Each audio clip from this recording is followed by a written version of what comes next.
ndodh shpesh ndoshta me lexu lajm edhe me u ndal me mendu është tamam çashtu që është, a ka këtu manipulim, është i sakt, edhe shpesh nuk e dim, ndoshta na që jemi në fushë të mediave e bëjmë një farë verifikimi, hime shumë, ma ka dalë te ndonjë media ma kredibile, pa mendon që qytetarët në Kosovë janë mjaftueshëm të edukuar këtë aspekt që me dallu një lajm të vërtet prej atij që është i manipuluar. Pra ka edukim medial sa duhet. Unë menova kur fillove me bë pyetjen që deshta me thonë që po është shumë mirë kur fillojmë edhe i vojmë dyshim ato informata të cilat po i lexojmë, po mjerisht që te ne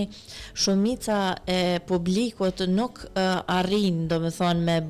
me pas një vet vlerësim ose një gjykim kritik për aspektin e informatave të cilat i marrim.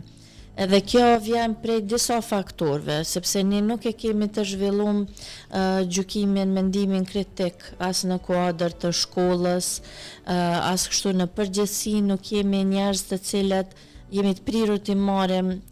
domethënë informatat ashtu të mirëqena, ashtu siç janë. Mirë po në kohën në të cilën jetojmë, në mundësitë e manipulimit të cilat janë ekzistuese,